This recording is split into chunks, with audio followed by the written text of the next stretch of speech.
I found out by accident, like most people probably do. Not through some dramatic confession or a screaming match, just a spreadsheet I wasn't supposed to open. I'm not even sure why I'm writing this. Maybe because I've told this story in my head so many times that it feels fake now. Like it happened to someone else. A year ago, my life was stable. Not perfect, but predictable. I had a decent job in consulting, a long-term partner who I thought understood me, and a small circle of people I trusted. One of them was Daniel. Daniel was older. Late 50s, successful, respected. He was my mentor at work, the kind of guy everyone admired. He took me under his wing early on, said I had something rare. I believed him. Looking back, that was probably the first mistake.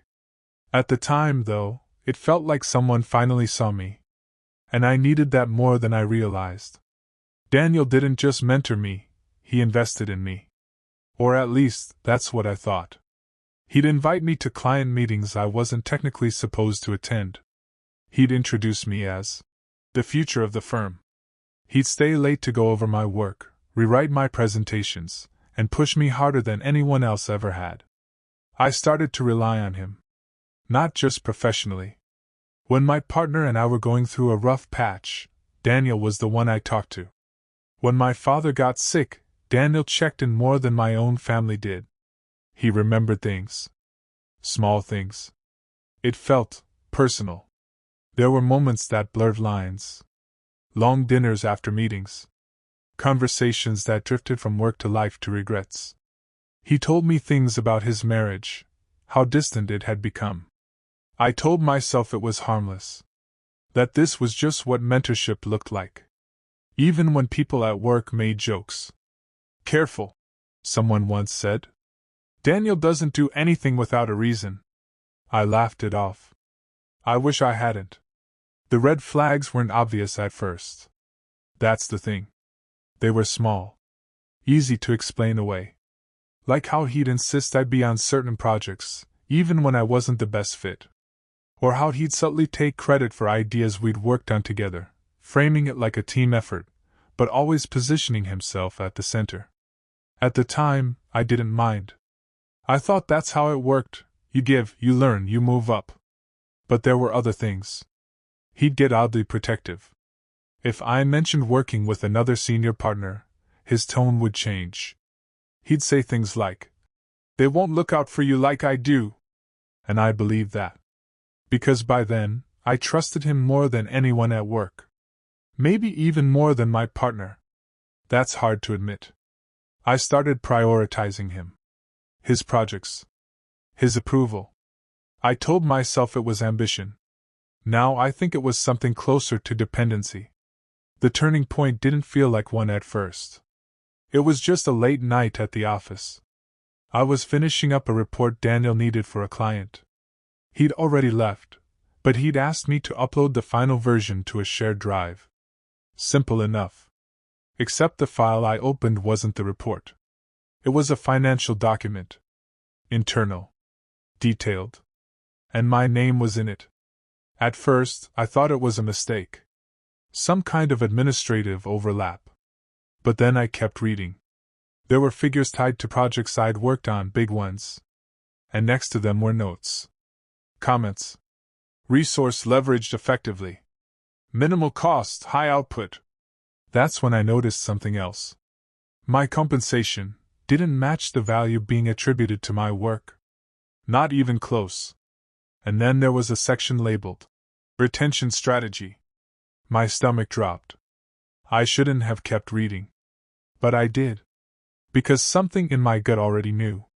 The Retention Strategy section wasn't about promotions or bonuses. It was about control. There were bullet points. Actual bullet points. Maintain close personal rapport. Reinforce exclusivity of mentorship. Discourage lateral movement within firm. It felt clinical. Calculated. Like I wasn't a person. Like I was an asset. There were even references to conversations we'd had. Personal ones. Twisted into something else entirely. Subject expresses insecurity regarding career trajectory. Leverage reassurance. I remember staring at that line for a long time. Subject. Not my name. Not employee. Not even mentee. Just subject. That's when it hit me. Everything I thought was genuine, the support, the attention, the trust, might not have been real at all. And I felt stupid. Really deeply stupid. I didn't confront him right away. I closed the file. Sat there. Tried to convince myself I was overreacting. Maybe it was standard practice. Maybe I didn't understand how senior management operated. But the more I thought about it, the worse it felt. Because it wasn't just about work anymore. It was about every conversation we'd had. Every moment I'd opened up to him. Every time I trusted him with something personal. Was that all strategy too? I barely slept that night. The next morning, he acted completely normal. Smiling, asking how I was, making a joke about my late-night heroics, finishing the report. I looked at him differently. Like I was seeing someone else entirely. And I think he noticed. "Everything okay?" he asked. I hesitated. That was my chance to say something. But instead I just nodded. "Yeah. Just tired." I wasn't ready. Not yet. The more distance I tried to create, the harder he pulled me back in. That's what really messed with my head. I started declining invitations. Keeping conversations strictly professional. Avoiding those long, personal discussions we used to have. And he noticed immediately. "You've been distant," he said one evening. We were alone in a conference room. It felt too familiar. Too controlled. "I'm just busy," I replied. He didn't buy it. "That's not it," he said. "Talk to me." Talk to me? Those words used to mean something. Now they felt like a trap. I almost told him. Almost asked him about the document. But instead, I said something safer. "I think I need to work more independently." He smiled. But it didn't reach his eyes. "Independence is overrated," he said. "Especially at your stage." That's when I felt it. Not concern. Control. I started digging. I know that sounds paranoid, but once you see something like that, you can't unsee it. I went back through old emails. Messages. Project allocations. Patterns started to emerge. He'd consistently placed me on high-impact, high-pressure projects, ones that generated a lot of revenue, but didn't necessarily come with visibility or credit. He'd shielded me from opportunities that might have connected me with other senior leaders. And the personal stuff. God, the personal stuff. Every vulnerable thing I told him was mirrored back at me later in ways that kept me close to him. "You're not ready for that yet. They won't understand you like I do. I've got your best interests in mind." It all sounded supportive at the time. Now it sounded like conditioning. I felt sick. Because I didn't just trust him. I depended on him. And that realization was worse than the betrayal itself. The confrontation finally happened a week later. I couldn't carry it anymore. I asked him to meet me after work. Neutral space, a quiet bar near the office. Somewhere public, but private enough to talk. He seemed relaxed. Confident. That pissed me off more than anything. I didn't ease into it. "I saw the document," I said. He froze. Just for a second. Then he leaned back, exhaled slowly. "You weren't supposed to see that." Not denial. Not confusion. Just acknowledgement. "What is it?" I asked. My voice was shaking. "What am I to you?" He looked at me for a long moment. Then he said something I'll never forget. "You're valuable." Valuable. Not respected. Not appreciated. Valuable. Like a resource. Like something he owned. I felt something in me snap. "Don't do that," I said. "Don't reduce this to business language. You made this personal." He tilted his head slightly. almost curious. I didn't make anything, he replied. You responded. That hit harder than anything else. So this is my fault? I asked. I'm saying, he continued calmly, that relationships like ours are mutually beneficial. Mutually beneficial. I laughed. I actually laughed. You manipulated me, I said. You used personal things against me. He didn't deny it. I guided you, he said. You're where you are because of me. That was the moment I realized something terrifying. He truly believed that. In his mind, this wasn't betrayal. It was mentorship. And that made it so much worse. The anger didn't hit me right away. At first, it was just this hollow, numb feeling, like someone had scooped everything out of me and left only noise behind. I remember leaving the bar and walking for a long time without really knowing where I was going. My thoughts kept looping, replaying his words over and over again. You're valuable. Not you matter. Not I care about you. Just valuable. I got home later than usual. My partner was on the couch, half asleep, TV still on. They looked up at me and immediately knew something was wrong. You okay? They asked. And I lied. Instantly. Yeah. Just work stuff. I couldn't even begin to explain it. How do you tell someone that a person you trusted, maybe even leaned on emotionally, was essentially running a long-term strategy on you? It sounded insane. It felt insane. The next few days blurred together. I functioned, technically. I showed up. I answered emails. I attended meetings. But mentally, I was somewhere else entirely. I kept replaying every conversation we'd ever had. Every time I'd opened up. Every time I'd admitted insecurity, doubt, fear. And now all of those moments felt contaminated. Like I had handed him tools. And he used them. That realization didn't just hurt, it destabilized me in a way I didn't expect. Because if I could misread someone that badly, what did that say about me? About my judgment? About the way I connect with people? I started questioning everything. Not just him. Everyone.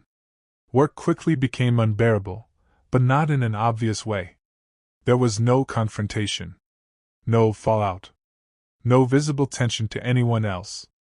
On the surface, everything looked normal.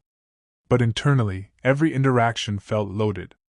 Every time I saw his name pop up on my screen, my stomach tightened. Every meeting where he spoke, I found myself analyzing his tone, his phrasing, his intent, not just with me, but with everyone. And the worst part? He hadn't changed at all. Still calm. Still confident. Still respected. People still laughed at his jokes. Still praised his leadership. Still sought his approval. It made me feel like I was the one losing my mind. Because how could someone who felt so manipulative to me appear so normal to everyone else? That's when it hit me. No one would believe me. Not really. Because if I tried to explain it, it would sound like this vague, emotional complaint. He made me feel dependent. He used personal conversations strategically. He controlled my growth. Those aren't things you can prove. There were no inappropriate messages. No explicit misconduct. No clear violations. Just patterns. Subtle ones. Carefully constructed ones. I actually sat down one night and drafted an email to HR. I wrote everything out, the document, the phrasing, the conversations, the way he positioned himself in my life. I reread it 3 times. And then I deleted it. Because even to me, it sounded weak. Like I was overreacting. Like I had simply misunderstood a professional relationship.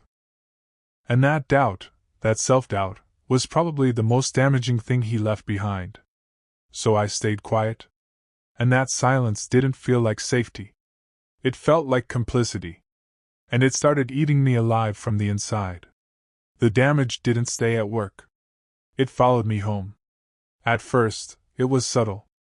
I was distracted. Tired. Less present. But over time, it became something heavier.